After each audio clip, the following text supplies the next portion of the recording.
तो देखो हम लोग पढ़ रहे थे द लास्ट लेसन को, और इस द लास्ट लेसन में हम लोग 3 पैराग्राफ पढ़ लिए थे। और आज की इस वीडियो में हम लोग चौथे पैराग्राफ से पढ़ेंगे। और चौथा पैराग्राफ चलिए देखते हैं। यहाँ पर सबसे पहले अगर आपको देखो, अगर आपने तीनों पैराग्राफ नहीं पढ़े ना, तो जाके उन वीडियो को देख लो जाके, ठीक है। और फिर उसके बाद आप इस वीडियो को देखना, ताकि आपको क्या हो ना, जब कहानी बताएं तो आप लिंक करते जाएं, जिससे कि आपको कहानी समझ में आती जाए, ठीक है। फिर भी मैंने चौथे पैराग्राफ में मैंने काफी पढ़ा दिया था, लगभग इतना मैंने पढ़ा दिया था। और आज मैं फिर से आपको थोड़ा सा पीछे करके यानी चौथे पैराग्राफ से पढ़ा देता हूं, ठीक है। बट नथिंग हैपेंड, इसको देखो मैंने पढ़ा दिया, ये पूरा इतना भी मैंने इतना यहाँ तक मैंने पढ़ा दिया पहले, इसलिए मैं जल्दी जल्दी इसको बता देता हूँ। फिर इसमें जो अच्छे अच्छे जो वर्ड आएंगे जो आपको नहीं पता होंगे उनको भी बता देंगे। फिर उसके बाद हम लोग डिटेल से इसके आगे की कहानी डिटेल से पढ़ेंगे, ठीक, आराम आराम पढ़ेंगे। पहले इसको जल्दी जल्दी आपको हम बता देते हैं। तो देखो यहाँ पे क्या लिखा हुआ है, बट नथिंग हैपेंड, लेकिन कुछ नहीं हुआ। एम हैवेल ने मुझे देखा और कहा कि, और बहुत दयालुता से, काइंडली का मतलब क्या होता है, दयालुता से, बहुत दयालुता से कहा, go to your place quickly little Franz, छोटे फ्रॉन्ज, जल्दी से जाओ अपनी जगह पर बैठ जाओगे, ठीक है। ये टीचर ने कहा। We were beginning without you, हम आपके बिना ही शुरू करने वाले थे, ठीक है। इतना इसके टीचर ने कहा जब वो कमरे में घुसता है, ठीक है। कौन, लेखक बता रहा है, ठीक है। तो आई जम्प्ड ओवर बेंच, कहते हैं मैं बेंच से कूद गया और जाके बैठ गया, एंड माई डिस्क, अपने डिस्क पर बैठ गया, ठीक है। और कहते हैं कि तब तक नहीं जब तक कि I have got on my fat, जब तक कि मेरे अंदर थोड़ा भी डर था। तो डिड आई सी, तब तक मैंने कुछ नहीं देखा, लेकिन उसके बाद मैंने क्या देखा, मैंने ये देखा, दैट मीन्स कि हमारे जो टीचर हैं had on beautiful green coat, वो ना बहुत सुंदर, ब्यूटीफुल ग्रीन यानी सुंदर हरा कोट पहने हुए हैं। और क्या है, और वो कोट कैसा है, हिज, और क्या मतलब कोट के साथ में क्या पहने हुए हैं, हिज फ्रिल्ड शर्ट, उनका जो झालरदार, फ्रिल्ड का मतलब क्या होता है, झालरदार, उनका झालरदार शर्ट, और द लिटिल, छोटा सा, लिटिल मतलब छोटा सा, काली सिल्की टोपी पहने हुए थे। और ऑल एम्ब्रॉयडर्ड, एम्ब्रॉयडर्ड का मतलब होता है सब कढ़ाई किया हुआ, और ये सब चीजें क्या थी, कढ़ाई की हुई थी चीजें थी, ठीक है। कहते हैं दैट ही नेवर वोर, जो वो कभी नहीं पहनते थे। ये वियर का मतलब होता है पहनना, और वियर का सेकंड फॉर्म होता है, ठीक है, जो उन्होंने कभी नहीं पहना था, कभी नहीं पहनते थे, एक्सेप्ट मतलब सिवाय, ऑन इंस्पेक्शन और प्राइज डे। कहते हैं इंस्पेक्शन का मतलब होता है निरीक्षण, निरीक्षण और जो पुरस्कार वितरण होता था उस दिन के सिवा ये और कभी नहीं पहनते थे ऐसे कपड़े, ठीक है। कहते हैं बिसाइड्स, बिसाइड्स का मतलब होता है इसके अलावा, ठीक है। इसके अलावा द होल स्कूल, पूरा स्कूल दिखाई पड़ा, दिखाई दिया, सो स्ट्रेंज, इतना अजीब दिखाई दिया, इतना विचित्र दिखाई दिया, और गंभीर, और बहुत गंभीर दिखाई दिया, ठीक है। तो ये ऐसा लेखक ने कहा। कहते हैं बहुत, उस दिन स्कूल ना बहुत विचित्र लग रहा था और बहुत अजीब लग रहा था। टीचर साहब इतनी चीजें पहने हुए थे, झालरदार कपड़ा पहने हुए थे, काली टोपी पहने हुए थे, सब कढ़ाई किया हुआ था। और कहते हैं ऐसा कपड़ा का ना, ये जो टीचर थे हमारे, वो ऐसा कपड़ा कभी नहीं पहनते थे, सिर्फ और सिर्फ जिस दिन प्राइज डे होता था या निरीक्षण वाला दिन होता था उसी दिन ऐसे कपड़े पहनते थे। तो ये लेखक जो है अभी अभी जल्दी जल्दी स्कूल में घुसे थे, और क्योंकि लेट हो गया था इनको, इस वजह से ये इनको कुछ समझ में नहीं आ रहा कि आज मामला क्या चल रहा है स्कूल में, ठीक है। तो उसके बाद अब यहाँ पर क्या लिखा है, बट मतलब कि लेकिन, द थिंग्स, कहते हैं जो बात मुझे सरप्राइज किया सबसे ज्यादा, वो थी देखने का, क्या थी देखने का, ऑन माई बैक बेंचेस, मेरे पीछे वाले बेंचेस पर, दैट वर ऑलवेज एम्प्टी, जो हमेशा खाली रहते थे, द विलेज पीपल, गांव के लोग जो बैठे हुए थे, क्विकली मतलब शांति से बैठे हुए थे, जैसे मैं शांति से बैठा हुआ था एकदम, वो भी पीछे पीछे सीट पे लोग चुपचाप से बैठे हुए थे, ठीक है। कहते हैं ओल्ड हॉसर, ओल्ड हॉसर का मतलब होता है बूढ़ा आदमी, बूढ़ा व्यक्ति, ठीक है। कहते हैं जो बूढ़ा व्यक्ति, कहते हैं एक बूढ़ा व्यक्ति, और कैसा बूढ़ा व्यक्ति था, जो त्रिकोणी टोपी पहने हुए था। थ्री कॉर्नर का मतलब त्रिकोणीय, हैट का मतलब टोपी, जो त्रिकोणीय टोपी पहने हुए थे, या जो बूढ़ा व्यक्ति था ना। और कौन कौन थे, और फॉर्मर मेयर थी, ठीक है। फॉर्मर मेयर का मतलब होता है भूतपूर्व, जैसे कि इसके पहले भूतपूर्व मैंने बताया था ना, वो जो जैसे कि जैसे मान लो इस समय मोदी इलेक्शन लड़े, ठीक है, उसके बाद इलेक्शन अगर हार गए तो अगले बार ये क्या हो जाएंगे, भूतपूर्व हो जाएंगे। कोई नया प्रधानमंत्री अगले बार बन जाएगा तो ये भूतपूर्व हो जाएंगे। तो वही कहते हैं कि भूतपूर्व जो मेयर थे और जो भूतपूर्व डाकिया था, और इसके अलावा कई थे, मतलब व्यक्ति था जो त्रिकोणी की टोपी पहना हुआ था, और भूतपूर्व मेयर थे, वहां पे भूतपूर्व डाकिया थे, यही लोग थे, ठीक है। अब यहां से इसके आगे से हम लोग एकदम डिटेल से, एकदम आराम आराम बढ़िया अच्छे से पढ़ते हैं, ठीक है। बाकी अब देखो, थोड़ा सा मैं आपको बता दूं, देखो मैंने क्या किया, इसके पहले वाले वीडियो में मैंने इस तरीके से पूरा नोट्स बना के पहले आपको नहीं बताया, ठीक है। लेकिन अब इस वीडियो में मैं क्या करूंगा, इस वीडियो के बाद आगे मैं क्या करूंगा आप लोगों को, कि पहले ही जो वर्ड होंगे ना उनका हिंदी अर्थ पहले लिख देंगे, ठीक है। जैसे कि यहाँ पर जैसे फ्रिल्ड का मतलब क्या होता है, जैसे फ्रिल्ड का मतलब क्या होता है, जैसे फ्रिल्ड का मतलब होता है झालरदार, ठीक है। तो यहाँ पे आप कुछ टाइप कर सकते हो, ठीक है। तो ये एक सिस्टम होता है, ऐसे इसका ऐसे तो हमने यहाँ पे टाइप कर दिया है, जिससे कि आप लोगों को वहां पर लिख के ना बताएं, जैसे कि आप लोगों को समय ना बर्बाद हो, ठीक है। तो हमने क्या किया, पहले ही लिख दिया है, इसलिए थोड़ा इसको बड़ा कर लेते हैं। तो ये बड़ा हो गया, ठीक है। तो इस तरीके से, तो फ्रिल्ड का मतलब क्या होता है, फ्रिल्ड का मतलब मैंने आपको बता दिया, झालरदार होता है। तो झालरदार होता है जिसमें झालर वगैरह लगे होते हैं ना, कपड़ा ऐसे होते हैं ना जिसमें झालर। और एम्ब्रॉयडर्ड का मतलब होता है जो कढ़ाई किया होता है, ठीक है। जिसमें वो कढ़ाई वाले कपड़े आते हैं ना, कढ़ाई किए होते हैं, तो उसको कढ़ाई किया हुआ कोई चीज अगर है तो उसको हम लोग क्या बोलेंगे, तो उसको हम लोग बोलेंगे एम्ब्रॉयडर्ड, ठीक है। उसके बाद एक्सेप्ट मैंने बता दिया, एक्सेप्ट का मतलब होता है सिवाय, ठीक है। और जस्ट वन सेकेंड, इंस्पेक्शन का मतलब होता है निरीक्षण, है ना, इंस्पेक्टर यानी निरीक्षण वाला दिन।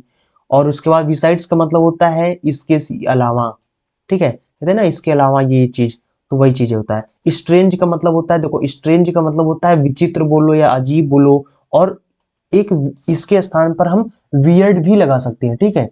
देखो विचित्र के स्थान पर इसका जो सिनोनिम्स होता है, इसका क्या होता है, वियर्ड भी होता है और एक विजारे होता है, ठीक। ये वियर्ड बहुत अच्छा वर्ड है, वियर्ड और विजारे, ठीक है, ये दो वर्ड होते हैं, आप याद रखना कि इसके स्थान, स्ट्रेंज के स्थान पर आप लिख सकते हो, इनको भी लिख सकते हो, इनको भी वही मतलब होता है। और ये सोलम, सोलम का मतलब क्या होता है, सोलम का मतलब होता है, इसमें एन साइलेंट होता है। सोलम का मतलब क्या होता है, इसका मतलब होता है कोई चीज गंभीर हो, और गंभीर के लिए आप और भी वर्ड यूज कर सकते हो, कि इनका भी मतलब गंभीर ही होता है, ये भी सिनोनिम्स होते हैं। तो कौन कौन से, इसको थोड़ा सा बड़ा कर लिया, देखो इसके लिए आप ग्रेव भी लिख सकते हो, यहाँ पर ग्रेव का भी मतलब गंभीर होता है, आप इसके स्थान पर लिख सकते हो, ठीक है। सीरियस लिख सकते हो, सीरियस का भी मतलब गंभीर होता है। पेंसिव भी वही होता है जो बहुत गंभीर हो, ठीक है। तो ये होते हैं, इसके स्थान पर आप लिख सकते हो, ठीक है। बट कहते हैं कि, और उसके बाद यहाँ पर अर्थ तो मैंने बता दिया ना, मीनिंग ही बताना है, ठीक है। तो ओल्ड हॉसर का मतलब होता है ओल्ड मैन होता है, ठीक है, जो बूढ़ा आदमी होता है उसको ओल्ड हॉसर बोलते हैं, ठीक है। हाँ क्वाइटली, यहाँ पे इसको और डिटेल में देखते हैं, जस्ट वन सेकंड। देखो थोड़ा सा टाइम लगेगा आप लोगों को, लेकिन आप लोग बहुत अच्छे से यहाँ पर सीख जाओगे, ठीक है। जस्ट वन सेकंड, इसको थोड़ा सा बड़ा कर लेते हैं, और उसके बाद देखते हैं, बहुत बड़ा हो गया है। तो यहाँ पर आपको कंफ्यूज करने वाले तीन वर्ड होते हैं, ठीक। क्विट क्विट क्विट करके तीन वर्ड होते हैं जो आपको बहुत कंफ्यूज करेंगे। अब इन वर्ड को एक साथ ही समझ लेते हैं, ठीक है, आओ कंफ्यूजन ताकि दूर हो जाए। देखो एक क्विट होता है जिसमें ई नहीं होता है, ठीक। ध्यान से स्पेलिंग देखना, इस क्विट का मतलब होता है, ये एक वर्ब होता है, और इसका मतलब होता है किसी भी चीज को छोड़ देना, कहते हैं ना मैंने क्विट कर दिया, मैंने उसको छोड़ दिया, ठीक है, ये होता है। अच्छा उसके बाद अगर इसी में ई लगा दो, इसी क्विट में ई लगा दो, तो ये बन जाता है एडवर्ब, ये एक एडवर्ब है। इसका मतलब होता है बिल्कुल या कुछ हद तक, कहते हैं ना कुछ हद तक आपकी बात सही है लेकिन कुछ हद तक आपकी बात गलत है, या आपकी मतलब कोई एक निश्चित अगर अमाउंट बता दिया जाए किसी चीज का, तो उसको हम लोग क्वाइट बोलते हैं, ठीक। क्वाइट का मतलब होता है बिल्कुल या कुछ हद तक, ठीक है।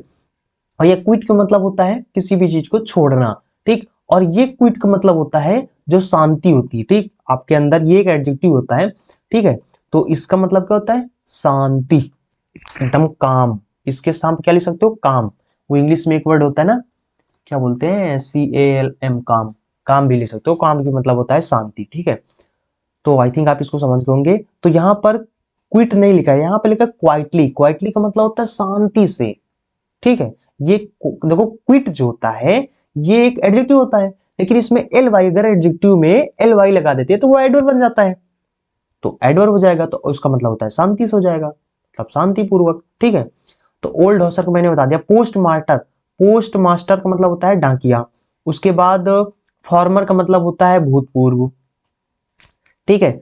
इन वर्ड को इसलिए मैंने लिख दिया है पहले से, ताकि आप इन वर्ड को अपने कॉपी में नोट कर सको और उनको याद कर सको, ताकि आप इनका जब देखो, जब किसी भी चीज को वोकैब आपको पता होगा, मीनिंग इनका पता होगा, ठीक है, तो आप इनका अर्थ भी निकाल पाओगे, वरना आपको अर्थ नहीं निकालना आएगा, ठीक है।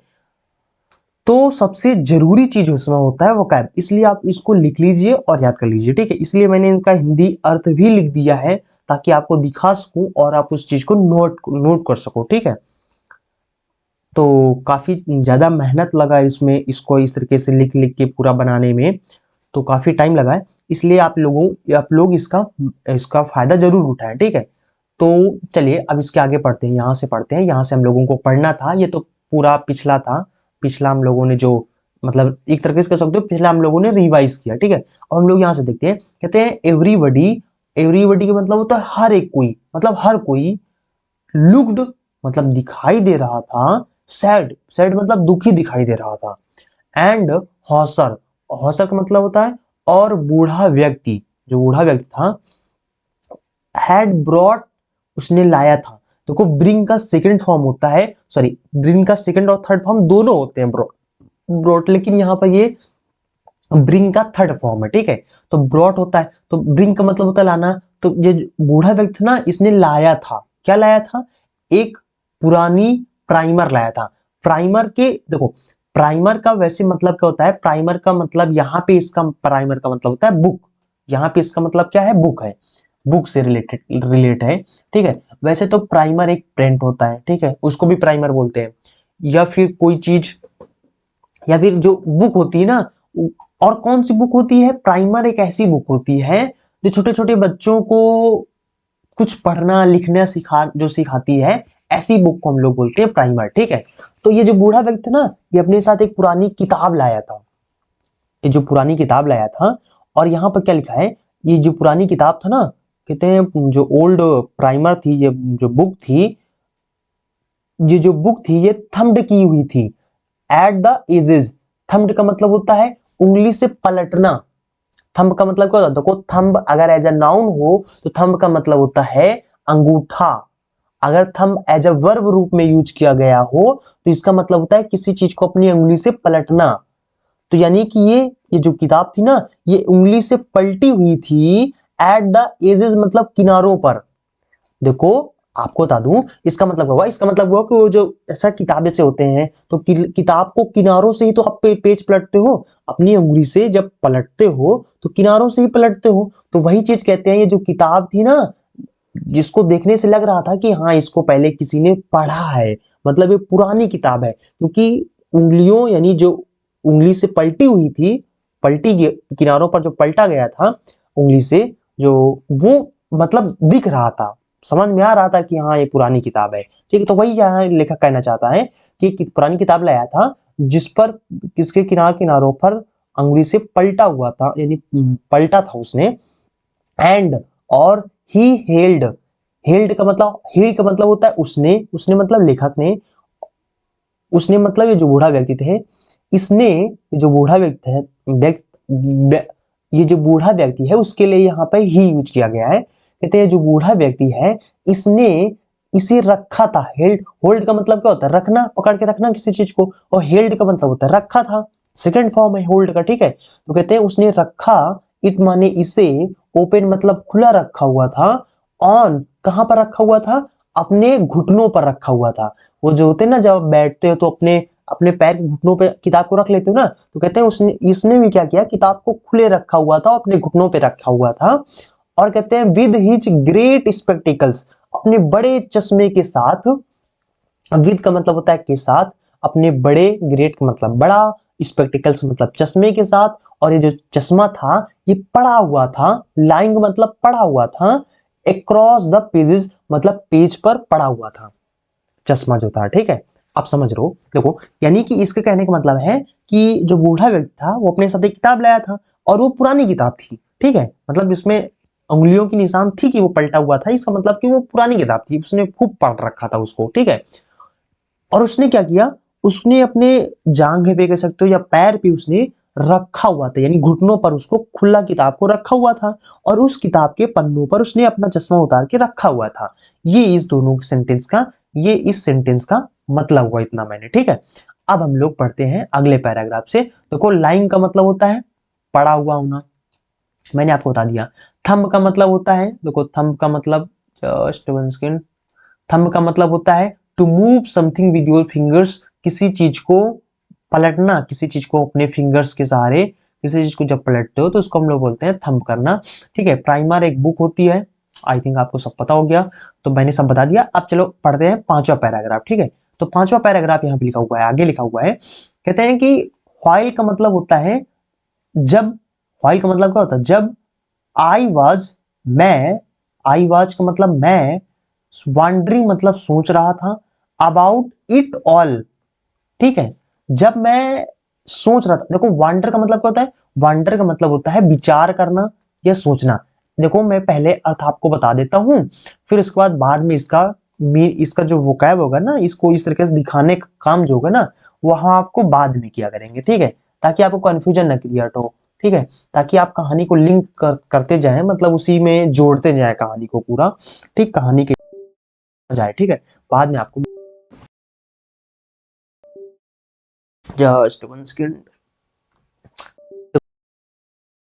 यहां पर कहते हैं कि जब आई वाज वॉन्डरिंग, जब मैं विचार कर रहा था, अबाउट, इन सब के बारे में, अबाउट इट ऑल का मतलब होता है, अबाउट का मतलब के बारे में, इन सब के बारे में जब मैं सोच रहा था ना, जब विचार कर रहा था, तो एम हैवेल जो थे, जो एम हैवेल उनके टीचर का नाम था, जो एम हैवेल थे, उन्होंने माउंटेड किया, मतलब वो बैठ गए अपनी कुर्सी पर, एंड माउंट का मतलब होता है, माउंट के दो तीन अर्थ होते हैं, अभी क्या होते हैं इनके दो तीन अर्थ मैं आपको समझा दूंगा, ठीक, पहले सेंटेंस तो समझ लेते हैं, ठीक है। इसका दो तीन तीन अर्थ मेनली मैं आपको बताऊंगा, और जिसमें से एक इसका मतलब होता है माउंट होता है, माउंट का मतलब होता है किसी चीज, जब जब आप घोड़ा पर या साइकिल पर जब बैठ जाते हो तो उसको हम लोग माउंट बोलते हैं, ठीक है।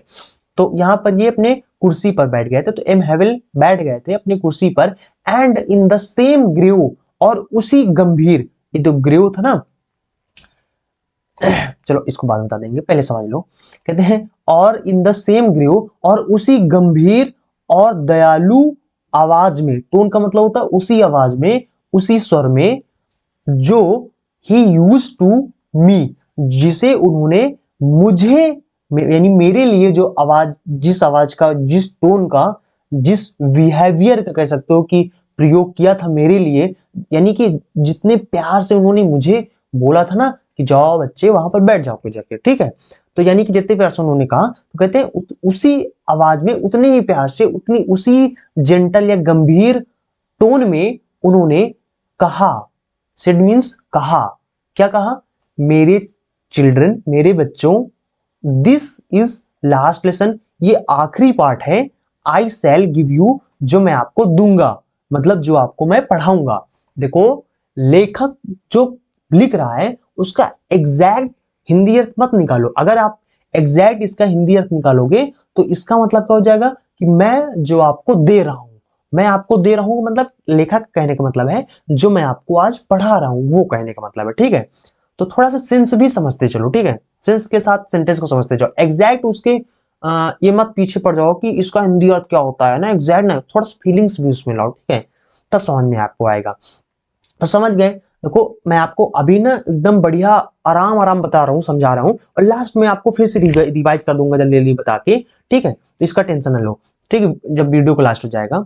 तो अब बस अब यहाँ पे समझते जाओ, ठीक है। अच्छा ये सेंटेंस पूरा समझ गए, कहते हैं कि जब मैं सोच रहा था इन सब के बारे में, तो एम हैवेल कुर्सी पर बैठ गए, और उसी प्यार से, उसी जेंटल या उसी गंभीर टोन में जो उन्होंने मेरे लिए यूज किया था, उन्होंने कहा मेरे बच्चों दिस इज लास्ट लेसन, ये आखिरी पार्ट है जो मैं आपको आज पढ़ाऊंगा, ठीक है। तो यानी कि अब देखो, वॉन्डर का मतलब होता है विचार करना या सोचना, किसी भी चीज पर कंसीडर करना या किसी भी चीज पर पॉन्डर करना। इसके स्थान पर हम पॉन्डर भी ले सकते थे और या कंसीडर भी ले सकते थे। इनका भी मतलब ये होता है किसी चीज को सोचना या विचार करना, ठीक है। इसके सिनोनिम्स है, जो इंग्लिश में लिख देते हैं ना 1 2 4 वर्ड, ये इनके सिनोनिम्स होते हैं, ठीक है।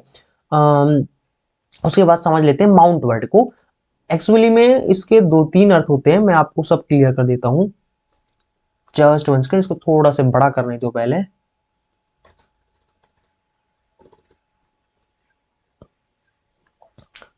इसको हम लोग बड़ा कर लेते हैं।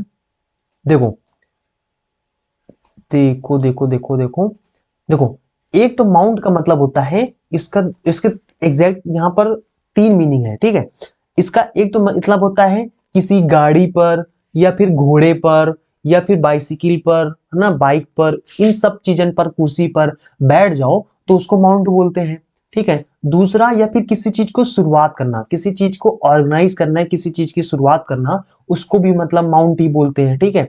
या फिर किसी चीज का धीरे धीरे बढ़ना, इंक्रीज होना यानी बढ़ना, उसको भी हम माउंट ही बोलते हैं, ठीक है। जैसे एग्जांपल मैं आपको समझा दूं, देखो जैसे जैसे the pressure is mounting on the government to change the law, ठीक है। तो यहां पर ये जो माउंट वर्ड है, यहां पर इसका यूज किया गया है, ठीक है। तो कहते हैं कि जो प्रेशर है ना, ये जो दबाव है, जो प्रेशर है, वो माउंट हो रही है, यानी कि वो क्या हो रही है, वो इंक्रीज हो रही है, यानी धीरे धीरे बढ़ रही है। जो प्रेशर है ना, वो बढ़ रहा है, गौर किसके ऊपर, सरकार के ऊपर बढ़ रहा है। किस लिए, चेंज करने के लिए, ताकि बदल दो अपने नियम को।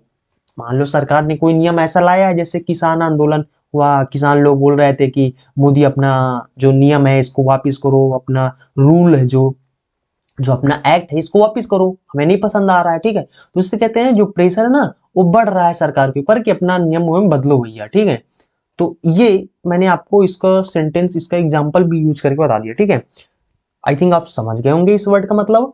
तो चलो फिर हम लोग आगे बढ़ते हैं। उसके बाद माउंट तो हो गया, ठीक है। अब आगे बढ़ते हैं, यहां से पढ़ना था, कहते हैं द ऑर्डर हैज कम। और देखो, यानी कि टीचर ने क्या कहा कि मेरे बच्चों ये आपका आखिरी पार्ट है और मैं आपको जो आज बताऊंगा, जो आपको पढ़ाऊंगा, कहते हैं द ऑर्डर, जो आदेश है, जो ऑर्डर है, वो आ चुका है। कम फ्रॉम मतलब आ गया है, कहां से आया है, बर्लिन से आया है। किस लिए आया है, पढ़ाने के लिए आया है।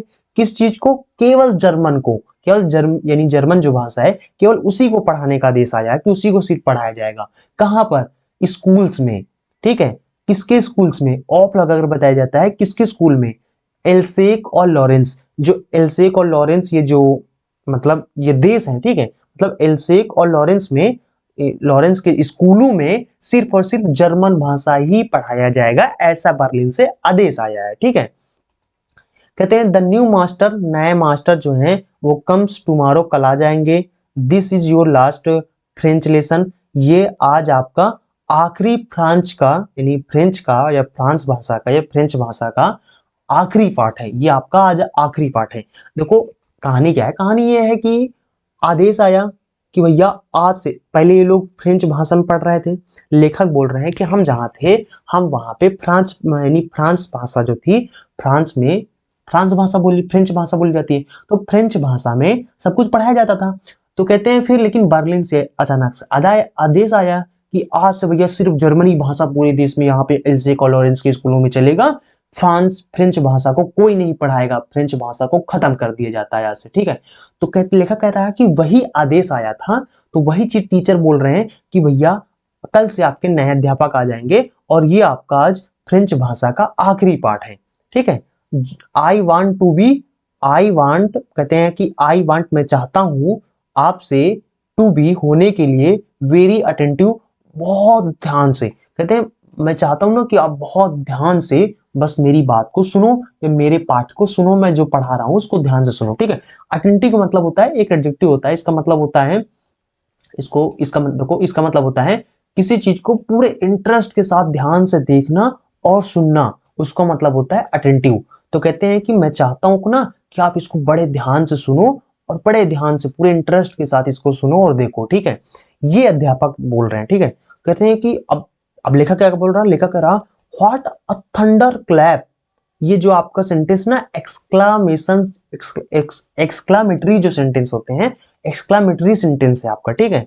तो यानी कि इसका मतलब क्या होता है, जब जब आप किसी चीज को चौंक के अचानक आपके अंदर जब ऐसे ना एकदम वो होता है ना, जब आप चौंक जाते हो, चौंकने का मतलब होता है वो जो एकदम कहते हो ना, हाँ, जब आपका ढक्का मुंह वगैरह आता है, ऐसा ऐसा हुआ था, अच्छा, है ना, तब इसको बोलते हैं, इस तरीके से बोलते हैं, what a thunder clap, these word to me, कहते हैं कि व्हाट अ थंडर क्लैप, क्या गजब की, थंडर क्लैप का मतलब होता है बिजली की जो कड़कड़ाहट होती है ना, जब बिजली खूब तेज चमकता है, वो थंडर क्लैप बोलते हैं, खूब तेज जो आवाज होती है ना, थंडर क्लैप कहते हैं, क्या गजब का थंडर क्लैप, मतलब मेरे अंदर बिजली की जो कड़कड़ाहट थी, दीज वर्ड्स, इन शब्दों का, वर्ड टू मी, मेरे ऊपर पड़ा, कहते हैं इन जैसे मैंने ये सब सुना ना, तो मेरे अंदर एकदम बिजली की कड़कड़ाहट की तरह, मतलब बिजली की एकदम कड़कड़ाहट की तरह आवाज आई मेरे अंदर से, ठीक है। वो समझ रहे हो ना, जब आप किसी चीज को अचानक सुनते हो तो फिर कड़कड़ाहट हो जाती है ना, तो वही चीज बोल रहा है, लेखक बोल रहा है, ठीक है। अब यहां पर देखो क्या लिखा है, यहां पे लिखा है ओ, आगे लिखा है oh the riches that was what they had put up at the town hall, town hall का मतलब होता है सभागार, ठीक है, जहां पर सभी सूचना या जानकारी दिया जाता है, जहां से वो आपका टाउन हॉल हो गया, ठीक है। कहते हैं ओ द रिचेस, रिचेस का मतलब क्या होता है, देखो जस्ट वन सेकंड, देखो यहां पर रिचेस का मतलब होता है अभागा व्यक्ति, अभागा व्यक्ति क्या होता है, अभागा व्यक्ति का मतलब होता है ऐसा आदमी ना, रिचेस का मतलब होता है ऐसा आदमी जिसको आप देखो ना, आप उसको देखते ही ना बहुत दया आ जाए आपके अंदर, है ना। अभागा व्यक्ति क्या होता है, ऐसा ऐसा आदमी ना जिसको देखो आप बहुत दया आ जाए उसके प्रति बहुत, और उसको लेकर आप बहुत चिंतित हो जाएं, बहुत दुखी हो जाएं उसको लेकर, यार बेचारा कैसा, ठीक है, इस तरीके के जो होता है ना, वो जो होता है उसको बोलते हैं हम लोग रिचेज, यानी अभागा व्यक्ति। कहते हैं दैट वाज, जो था, क्या था, what they had put on the town hall, put up का मतलब होता है ऐसा लगा दिया था, ठीक है। तो कहते हैं कि अभागा व्यक्ति, कहते हैं बहुत अभागा व्यक्ति ऐसा करते हैं, कहते हैं दैट वाज, जो था, व्हाट दे हैड, उन्होंने लगा दिया था, एट द टाउन हॉल, मतलब कि सभागार में जो उन्होंने लगा दिया था, ऐसा उन्होंने लगा दिया था कि बहुत अभागा व्यक्ति ऐसे करके लगा दिया था। कहते हैं माई लास्ट फ्रेंच लेसन, क्या लगाया था, मेरा आखिरी जो फ्रेंच लेसन है, जो पार्ट है, व्हाई मतलब क्यों, क्यों ऐसा आखिरी है, आई हार्डली, कहते हैं लेखक क्या कह रहा है, देखो ये लेखक बोल रहे हैं, टीचर नहीं बोल रहा, लेखक क्या बोल रहे हैं, लेखक बोल रहे हैं ना कि आई हार्डली, हार्डली का मतलब होता है मुश्किल से ही, कहते हैं मैं मुश्किल से ही जान पाया था कि कैसे लिखते हैं, ठीक है। कहते हैं कि मैं लिखना बड़े मुश्किल से ही जान पाया था। देखो ये सेंटेंस, ये जो हाउ टू का प्रयोग क्या होता है, इसको मैं ना अगले वीडियो में बता दू, अगले वीडियो में क्या, चलो इसी में लास्ट में भी बता देंगे, ठीक है, इसको कैसे बनाते हैं, ठीक है। बस इतना भी समझ लो, इसका मतलब हुआ कि मैं मुश्किल से ही लिखना जान पाया था। कहते हैं I should never learn any more, मैंने इसके सिवा और कोई चीज नहीं सीखा था, मतलब फ्रेंच भाषा के सिवा मैंने अभी तक कोई किसी भी चीज को नहीं सीखा था। आई मस्ट स्टॉप दियर, मुझे वहीं रुक जाना चाहिए था, या रोक देना चाहिए था।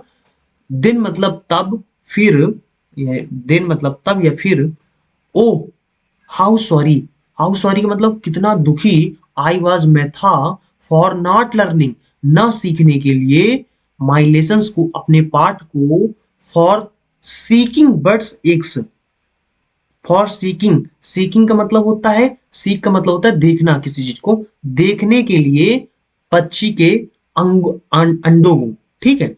और जाने यानी गोइंग स्लाइडिंग, गोइंग स्लाइडिंग का मतलब होता है फिसलने के लिए, या फिर फिसलने के लिए, ऑन द सार, सार पर फिसलने के लिए कितना मैं दुखी था, how was sorry, how sorry I was, मैं कितना दुखी था, ठीक है।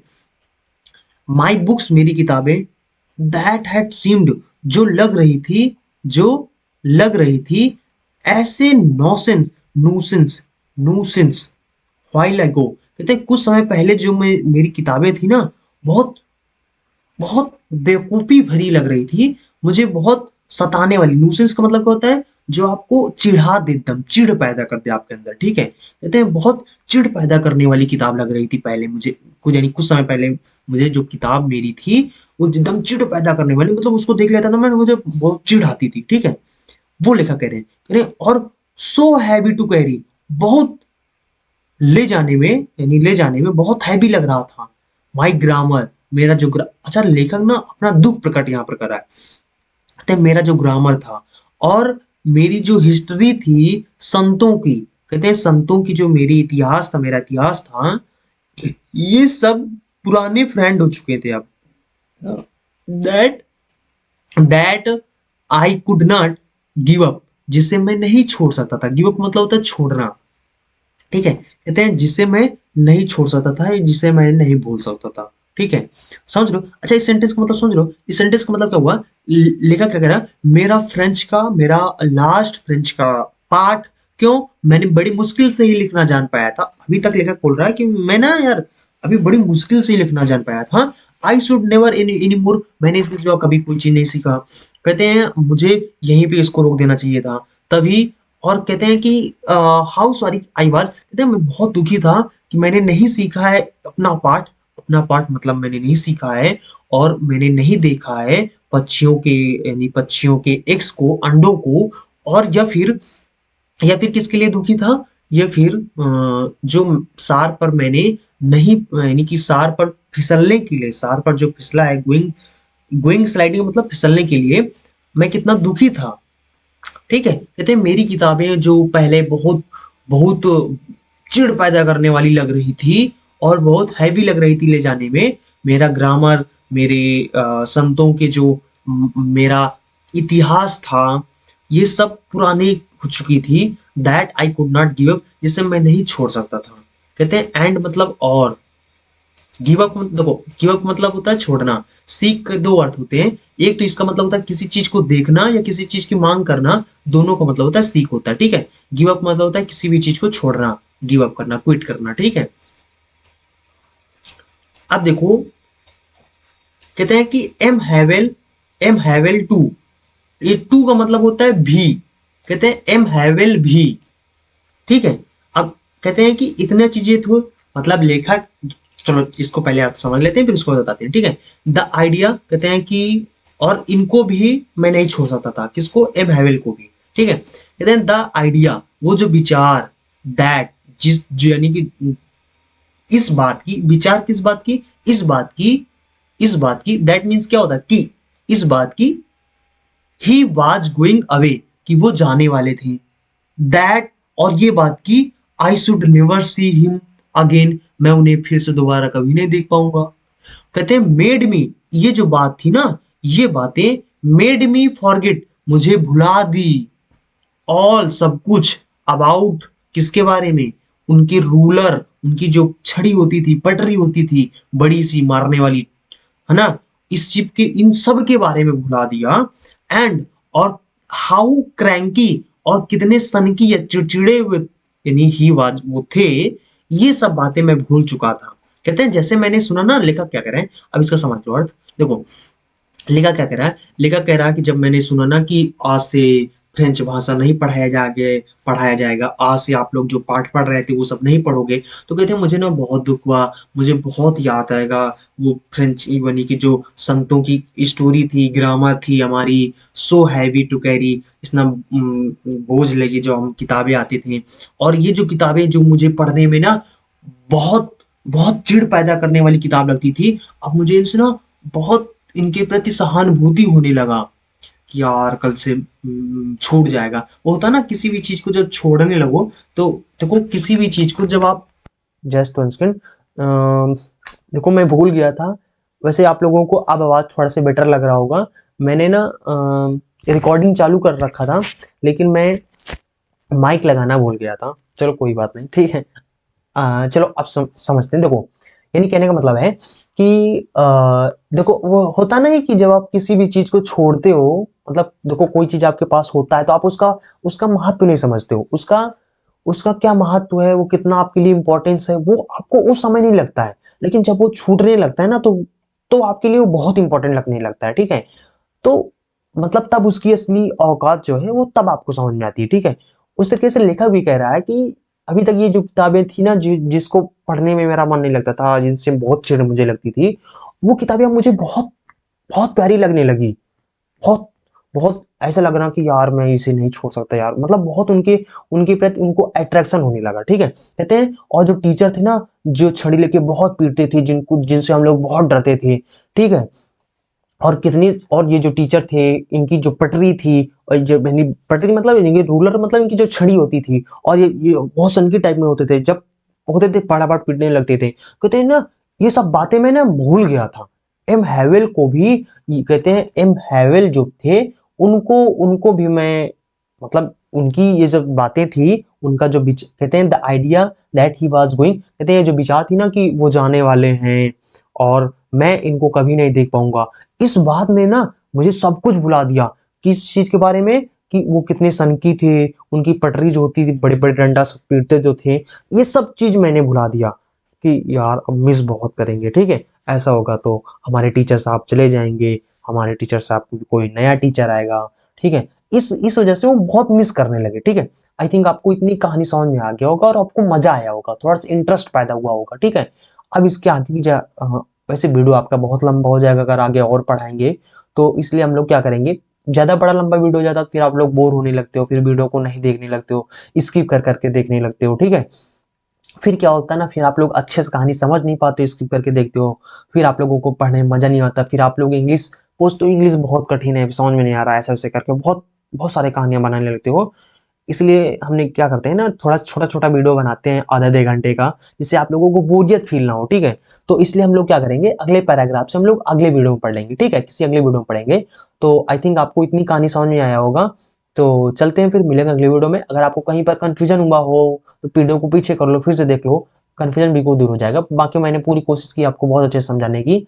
तो चलते हैं, मिलेंगे अगले वीडियो में। अगर आपने वीडियो को लाइक नहीं किया तो वीडियो को लाइक कर दें। देखो देखो मैंने आपको, आप लोगों के लिए देखो ना, हिंदी में इस तरीके से इनका क्या अर्थ होता है, ताकि आप नोट्स बना सको, इस तरीके से मैंने थोड़ा मेहनत करके बनाया है इस सब चीज़ों को। तो इसका आप लोग फायदा जरूर दें, और इसके लिए आप लोगों को कुछ नहीं करना है, सिर्फ वीडियो को लाइक करना है, यही हमारे लिए मोटिवेशन हो जाएगा। इसी से जब आप लोग लाइक करते हो तो थोड़ा सा ये चैनल की ग्रोथ होती है, इसलिए हम आप लोगों से लाइक करने को बोलते हैं। तो अगर आपने चैनल को सब्सक्राइब नहीं किया, चैनल को सब्सक्राइब कर लें, जिससे आगे आने वाली वीडियो को नोटिफिकेशन आप तक जरूर पहुंचे, आप वीडियो को देख सको, आप सीख सको और समझ सको, ठीक है। तो आई थिंक आप समझ गए होंगे। अगर आपको कंटेंट अच्छा लगा हो, पढ़ाने का तरीका अच्छा लगा हो, तो वीडियो को शेयर करो अपने दोस्तों के साथ, और इतना शेयर करो, इतना शेयर करो कि सब लोग जान जाएं, ठीक है। तो इस चैनल का ताकि ग्रोथ हो, फिर मेरी ग्रोथ होगी तो आप लोगों की ग्रोथ होगी। तो चलते हैं, मिलेंगे अगले वीडियो में। So thanks for watching and see you again in next video.